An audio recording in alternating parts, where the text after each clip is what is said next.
play right, cause they can't miss. All about the game, that's a cold switch.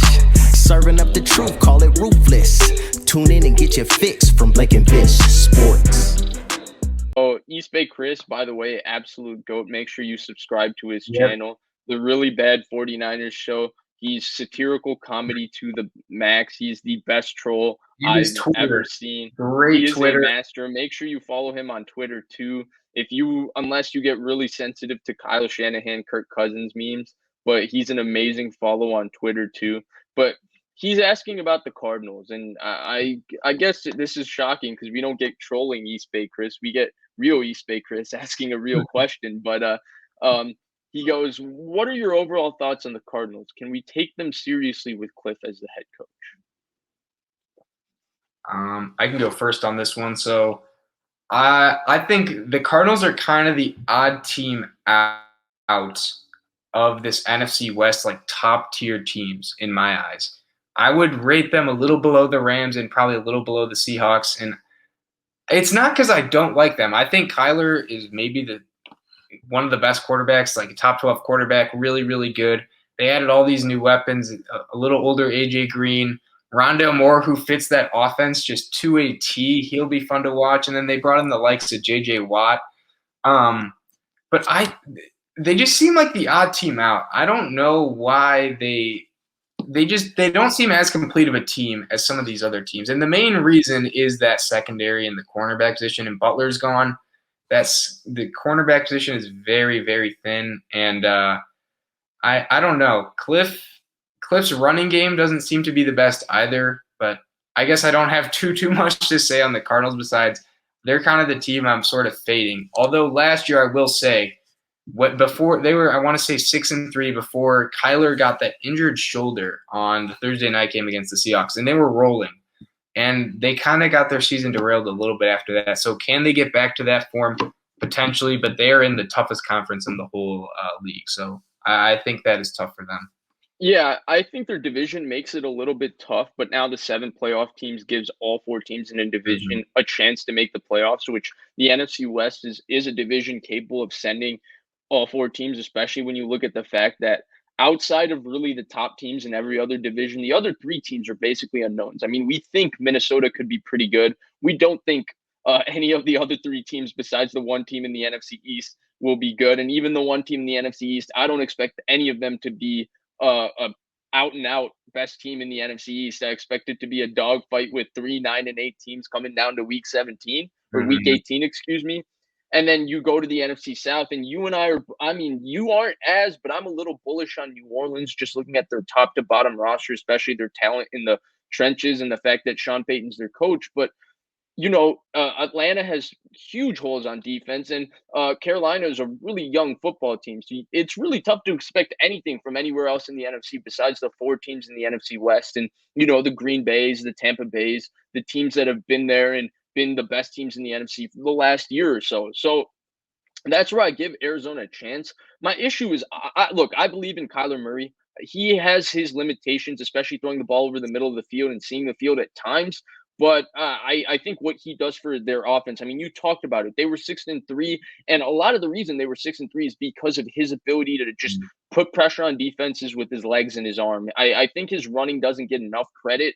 He is the second best runner in terms of quarterback in the NFL behind Lamar Jackson. He's a special runner. I think he had almost 1,000 yards last year. He had about 12 rushing touchdowns. That's really, really, really great. I don't think they can run the football outside of Kyler Murray. I mean, the best things I've talked about this before, I thought Kliff Kingsbury did in his first season is they were able to run the football with Kenyon Drake. They had a legitimate running game. I don't know where that went last year. I haven't watched a lot of film on them, so I don't know what they did in the run game. All I know is that Kyler Murray is what made them a top 10 rushing offense in the NFL. It's the fact that they had Kyler Murray.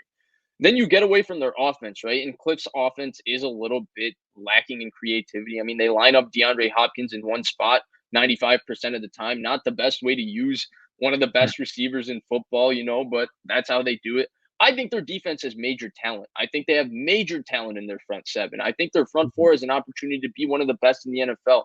When you look at Watt and Chandler Jones and Jordan Phillips and Marcus Golden And then you look at Isaiah Simmons, who played a lot better at the end of last year. Zaven Collins flashed as a rookie. And then I think Budda Baker's the best safety in the NFL. I think they have a chance to be a good defense. Vance Joseph is a good coordinator. He did a good job last year.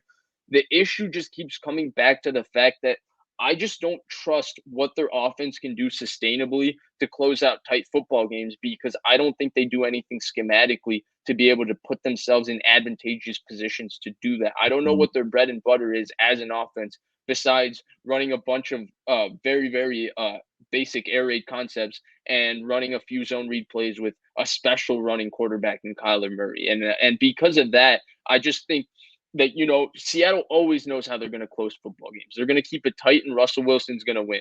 The 49ers are going to close football games with their run game. The Rams similarly, and their defense. The Rams similarly, even with Matthew Stafford, they will close games with their run game and their defense.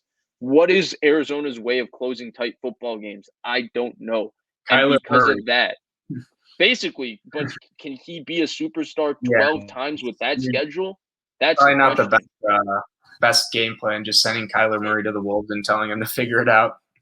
It's unfair to ask that of him. It's just difficult. And that's why, even though I really like Kyler Murray, I think you said top 12, I would put him in the top 10 of quarterbacks of the NFL. I just think the impact he makes rushing needs to be taken into account. As much as I like him, I just cannot put Arizona in that upper echelon of teams, even though their roster really, it stacks up with anybody outside of Tampa Bay, really, if you go top to bottom.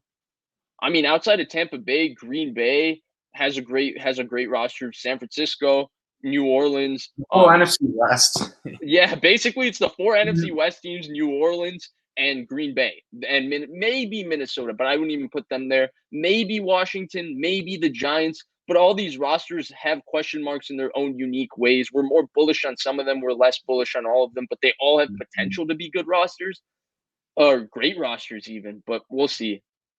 Yeah, I don't know, man. I'm interested to see, though, if the Cardinals don't make the playoffs, and that is a serious possibility. Do you think Kliff is on the hot seat? Because what has it been? Would this be year 2 or 3 of the experiment? Yeah, I think he would be on the hot seat, to be honest with you. But I just don't know who else they would hire. Like, what other style of offense are you going to try and run with Kyler Murray? That to me is the question mark. I mean, Brian Daboll and Kyler Murray would be cool, but I don't think it's just Kliff. I think Steve Keim also needs to go. He stuck around there for a long time, and he's made some iffy decisions. He had some slam dunk draft picks like Budda Baker. Well, that's amazing draft pick. Trading for Chandler Jones, amazing. But I think his overall consistency has been poor for a guy that's had a job tenured and been a tenured employee of the Arizona Cardinals for that long. And so I don't think it's just Kliff. I think they should clean house with everybody besides Kyler Murray. Also, DeAndre Hopkins, brilliant trade, by the way. That was maybe the fleece of the century. I mean, they definitely made some slam dunks. But yeah, I think overall, good question, East Bay. But we're going with, or we think they're kind of the odd team out of the NFC West pack. I'd put them at 4, but I could realistically see them winning like 9 games. And that's just because of how good this whole division is, which is, it's unfortunate for pretty much every team in the division. Besides, I'd say the Rams. But that was a good question.